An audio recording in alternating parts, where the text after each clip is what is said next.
Actually, ako ang sumusunod-sunod sa PICPA. Kung maalala niyo po, last year, nandoon din ako sa Sorsogon.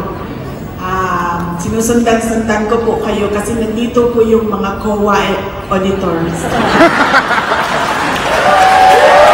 So if you find yourself in one of those activities, just say hello to the Office of the Vice President personnel dahil isang taon po nila pinlano ang rollout ng 89 years anniversary ng Office of the Vice President as they are planning our 90 years in November 2025 kung hindi ako ma-impeach. Sabi niya, akong bahala sa inyong lahat. Sabihin mo lang sa kanila na maghanda ako ng 1,000 gift certificates para sa kanilang lahat.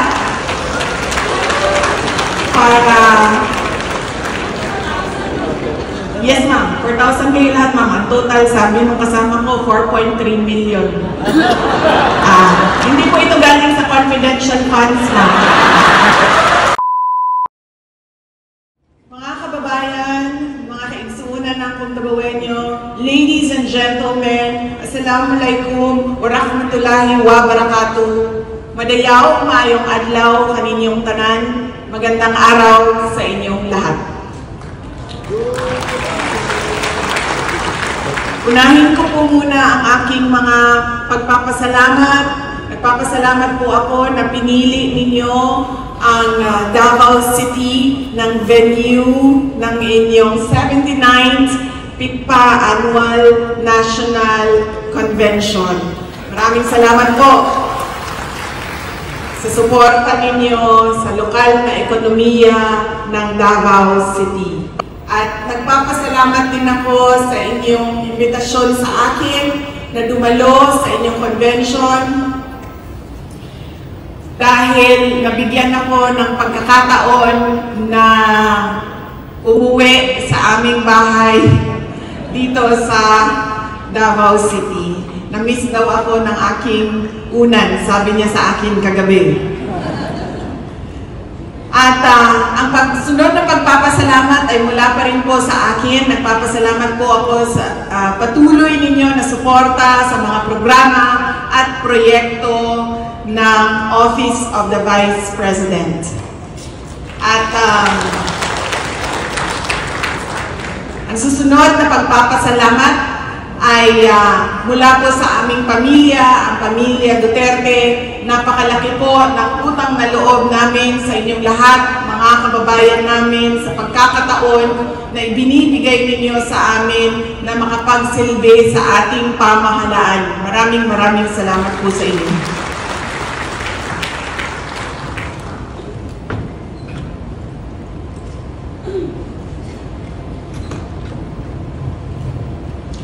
We live in a world that revolves around values, the principles that make our pursuit of a meaningful life an experience of purpose, reason, and results.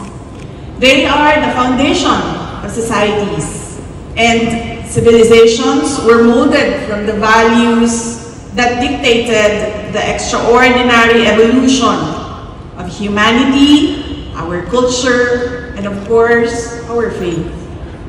We inherited these values from the generations that came before us, and they will be our gift to the generations to come. And that is if they will overcome the test of time. It is an honor to be part of the 79th Philippine Institute of Certified Public Accountants Annual National Convention. I thank PICPA's National Board of Directors, officers, regional councils, and members for inviting me to join this gathering. Actually, ako ang sumusunod-sunod sa PICPA. Kung maalala niyo po, last year nandoon din ako sa Sorsogon. Sinusundan-sundan ko po kayo kasi nandito po yung mga COA auditors.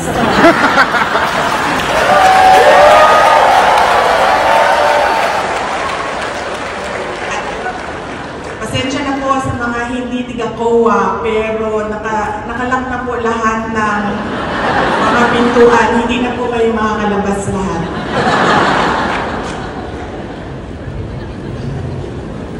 But truly, it is a pleasure to be with all of you, and I hope I still get an invitation in your future annual national conventions. Pambihirang pagkakataon na lang ngayon mapag-usapan ang values. Alam nating mahalaga ang mga ito sa atin, pero parang bihira na lang natin itong matalakay bilang isang komunidad. Sa ating mismo education system, kamakailan lang nabalik ang values education. Matagal nawala o tinanggal ang good manners and right conduct sa ating curriculum. Alam niyo po, noong ako ay nasa elementary, nasa high school, meron pa po kaming GMRC noon. Each year, you are assigned a value. And I remember sa mga values na inassign sa akin, one that stood out was during my first year in high school. I was assigned the value of perseverance. And dahil napag-aralan ko yun ng isang taon, dahil assigned ka ng isang value isang taon, napag-aralan ko yun isang taon, nakakatulong siya sa aking trabaho at sa aking personal at pribado na buhay.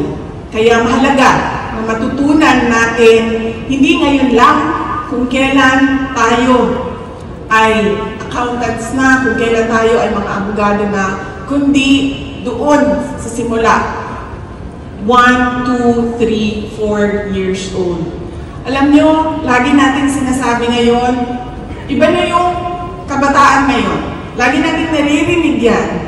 Iba na ang kabataan ngayon. At hindi, as a parent, hindi ko ma-explain kung saan ba ang pagkakamali. Doon ba sa curriculum, sa edukasyon ng mga bata, sa pagpapalaki ba namin mag-asawa? Bakit hindi sila tulad nung kung ano yung kinalakihan namin? As an example, nasa ating Bible, obey and respect your parents. And therefore, noong parenting style ng mga magulang namin, and I'm sure marami sa inyo dito, hindi ka pwedeng sumagot sa magulang mo. Hindi ka pwedeng magbigay ng rason, magbigay ng excuse. Pag nagkamali ka, diretso na bunalan sa amin. In fact, kaming kasi magkalapit yung edad namin ni Congressman Pulong Duterte. There's only 3 years between us. He's 3 years older than me. Hindi po ako ang mas matanda ha. Laging maraming nagsasabi na ako ang ate. Siya po ang kuya. Magaling lang siya mag-alaga ng aging niya.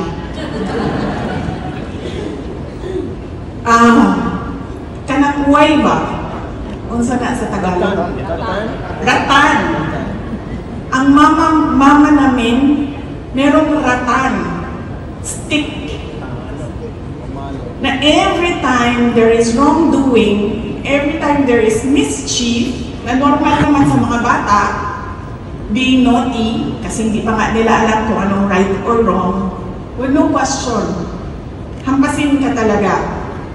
Therefore, kaming magkapatid, meron kaming song. Pag meron ng ginawang kalukuhan, yung either ako or siya, mag-aala na sa pagbantay sa uway ni mama, pagbantay sa uway ni mama. Ganon kami magkatsawan, mga kapatid. Kasi alam namin darating na yung palo. But, may I just compare, hindi ako nagpaalam sa kanya na ikukwento ko sa inyo kung anong mga sinabi niya, but paalam na lang ako mamaya pag nagkita kami. Hindi ko na lang sabihin din kung sino sa kanilang tatlo. I have a child. And then, sa atin, diba, pag inutusan tayo ng magulang natin, sinabihan tayo ng magulang natin, diretso na yan. Wala nang, mamaya na, sandali lang. May ginagawa pa ako. 10 minutes, 5 minutes ma. Wala yan. Sa kanila, meron. And somehow, pag hindi mo binigay yung 10 minutes or 5 minutes mo, sila pa ang galit. At ikaw pa ang masama. So, isang beses, it's always like this. 10 minutes, 5 minutes. Tapos, hindi naman nasusunod yung 10 minutes, 5 minutes. Kahit gusto ko siya turuan ng value ng isang salita. Sabi ko, pag sinabi mo 10 minutes, pwede ba 10 minutes talaga? Kasi ang 10 minutes mo, laging 30 minutes, laging 1 hour. So, sabi niya, dami na ako sinabi, madami ako, galit na ako, madami na akong sinabi. At sa frustration ko sa mga sagot niya, sinabi ko sa kanya, huwag mo akong sagutin. Dahil alam mo, may hiwa itong tiyan ko. Gusto mo makita ngayon? Pakita ko sa'yo. May hiwa itong tiyan ko dahil lumabas ka dito. Hindi ko gusto hiwain. Sino ba gusto hiwain ang tiyan niya? Para lumabas ang isang bata. Sabi ko, pangalawa, sabi ko, muntik akong mamatay bago kita pinanganak dahil nagpupo ka sa loob ng tiyan ko. Nag 50-50 pa ang buhay ko nang dahil sa iyo. And you know, anong pagsagot niya? Ano ito sila? Generation Alpha ito. Sabi niya, is that a me problem or a you problem?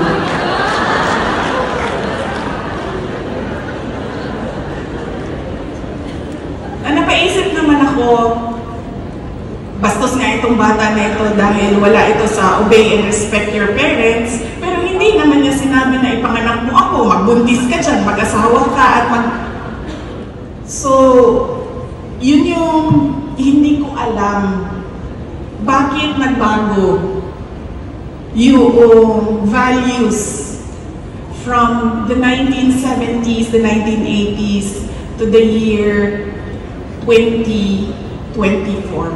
But I think we should go back to really hard parenting because that is the only way that the children will understand and will recognize and will value values sa personal nila na buhay, sa professional nila na buhay.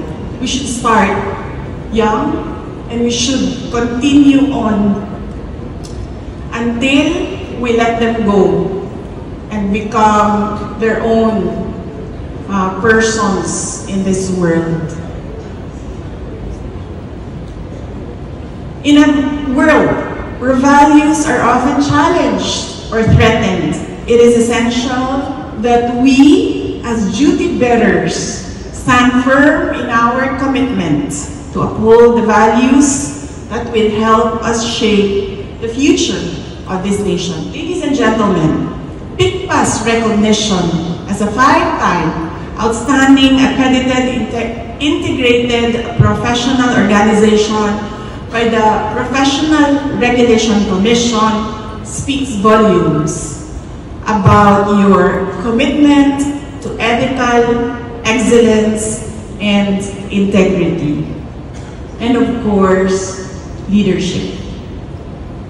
The Office of the Vice President and PICPA share many things in common, particularly in our commitment to building a stronger and more inclusive Philippines.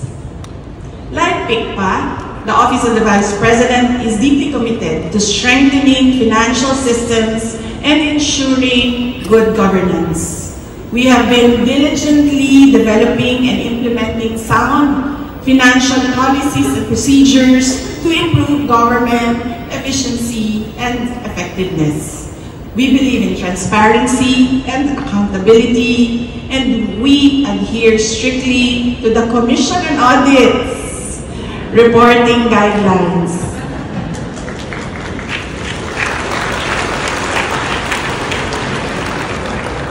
This commitment to transparency and adherence to the highest standards of financial management is a testament to our dedication to serving the Filipino people with integrity and accountability. Like any good financial steward, the OVP is committed to optimizing resource allocation. We have expanded the reach of our services through our satellites and public assistance extension offices, bringing our programs closer to the communities we serve. PICPA members understand the challenges of expansion and optimizing resource allocation, a difficult task that we at the OVP faced during our expansion phase. We worked hard to ensure every peso is used effectively and efficiently to deliver essential services to underserved communities. Nahirapan po kami noong una because satellite offices have never been done before sa Office of the Vice President. So walang nasusundan ng mga guidelines, walang institutionalization ng kahit ano. So we started from scratch, taking the model that we did here in the city government of Davao and implementing it on a national scale. Through insights from our financial managers, we were able to make informed decisions about resource allocation and prioritized critical needs. As we navigate the challenges of budget cuts, the OVP's finance team is committed to finding creative solutions that allow us to continue providing high-quality services at the central office and our satellite offices in the regions. Incidentally, this is the 89th year of the Office of the Vice President. We celebrated it last November 15 in the central office at meron kaming iba't ibang rollout ng mga projects sa iba't ibang lugar sa Pilipinas using our satellite offices in Pangasinan, Isabela, our extension office, in Lipa, Batangas. We have in Bicol region as well, although the blind side, ang Bicol region namin, they shifted to relief operations because of the typhoons and the flooding that happened. And then we have in Bacolod, Cebu, and Tacloban, who will do it in a municipality in Leyte. And we have one in Cotabato City for BAR, one in Zamboanga City for Western Mindanao, one in Caraga for Caraga and Northern Mindanao, and one in Southern Mindanao here in Davao City. So marami po kaming mga activities for the past 7 days and in the next 7 days. So if you find yourself in one of those activities, just say hello to the Office of the Vice President personnel dahil isang taon po nila pinlano ang rollout ng 89 years anniversary ng Office of the Vice President as they are planning our 90 years in November 2025 kung hindi ako ma-impeach.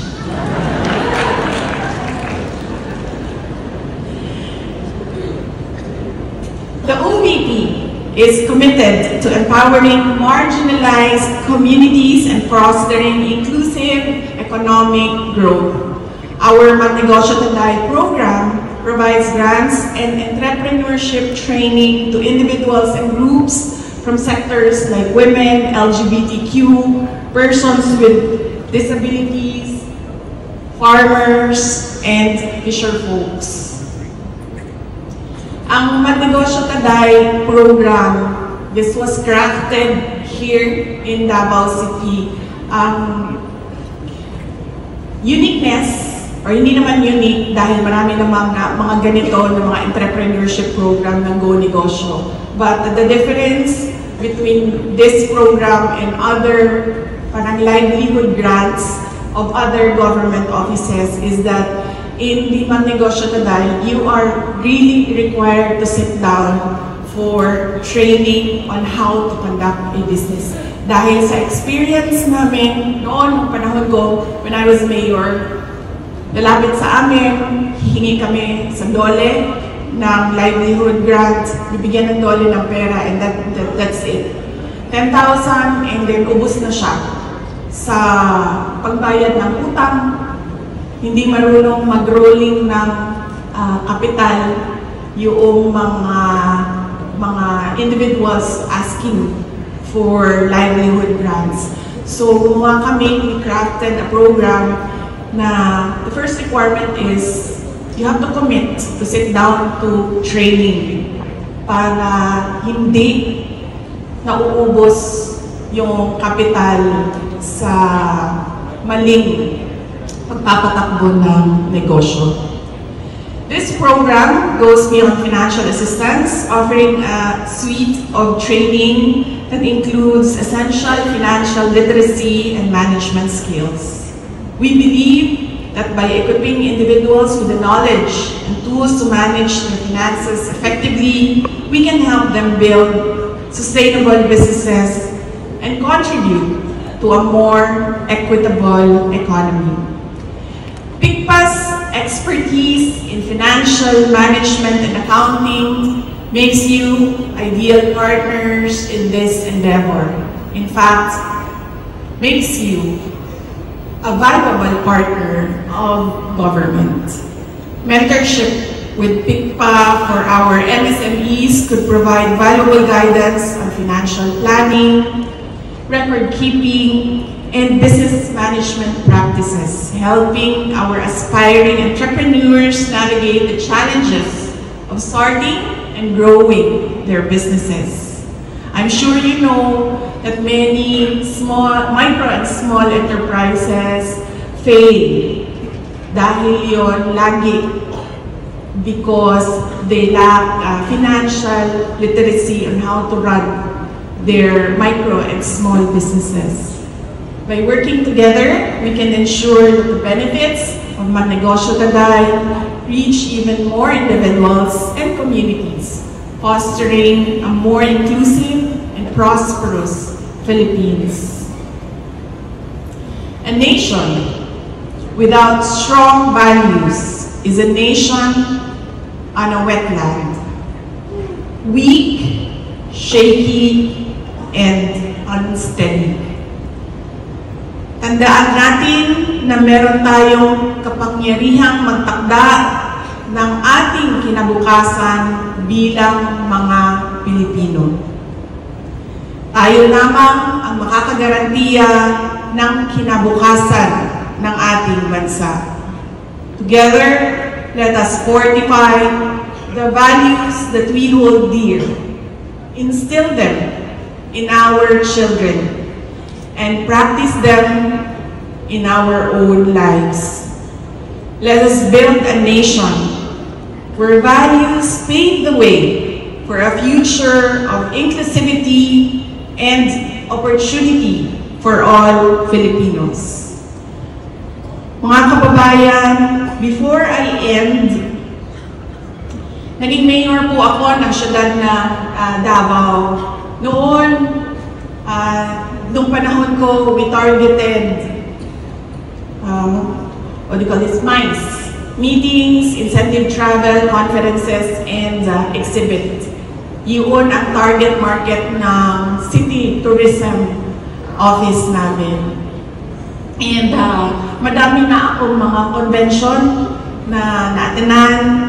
I welcomed everyone to Davao City as I welcome you now to Davao City. And madami akong experiences na merong nagpapapicture sa akin at sinasabi nila na Inday Sara, magpa-picture tayo para maniwala ang asawa ko na nandito ako sa Davao City at nag-attend ako ng convention. Marami po ako, yes, that is true. Through the years, hanggang ngayon, meron akong mga events na na-attenan na lagi sinasabi sa akin, magpa-picture tayo kasi kailangan ko ipadala sa asawa ko. Nandito ako sa events. So, sabi ko sa mayor ng Davao City, sabi ko sa kanya, I'm going to the PICPA convention at kailangan nila ng evidence na nandito sila sa Davao City. So, sabi ko sa kanya, ano bang makontribute mo sa aming lahat para makabili kami ng Davao City t-shirt at makabili kami ng durian candy at makabili kami ng mga canvas tote bag na nakalagay Davao City para pagbalik namin sa aming mga bahay, meron kaming pampasalubong at meron talagang evidence na hindi binili sa Shopee dahil may resibo galing sa Davao City. So sabi niya, akong bahala sa inyong lahat. Sabihin mo lang sa kanila na maghanda ako ng 1,000 gift certificate para sa kanilang lahat.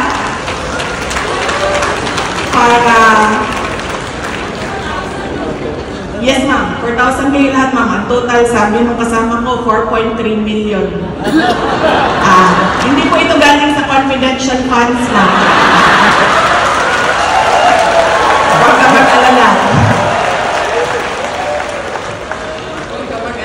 Yes ma'am, kalagay dito, 4,300. Tama? Yes. 1,000 per person. Yes.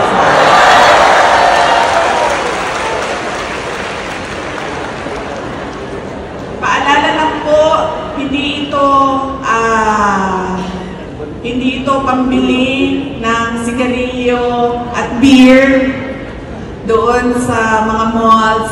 Ito po ay pambili ng Davao City t-shirt para po pag-uwi ninyo sa inyong mga hometowns. At kasuot ninyo ang t-shirt ay sasabihin ninyo, hindi ito galing sa confidential funds. Mga kababayan, patuloy po tayo maging matatag tungo sa pagtaguyod ng isang bansang makabata at mga batang makabansa. Ang lahat ng ginagawa natin ay para sa Diyos, sa bayan, at sa bawat pamilyang Pilipino. Syukran.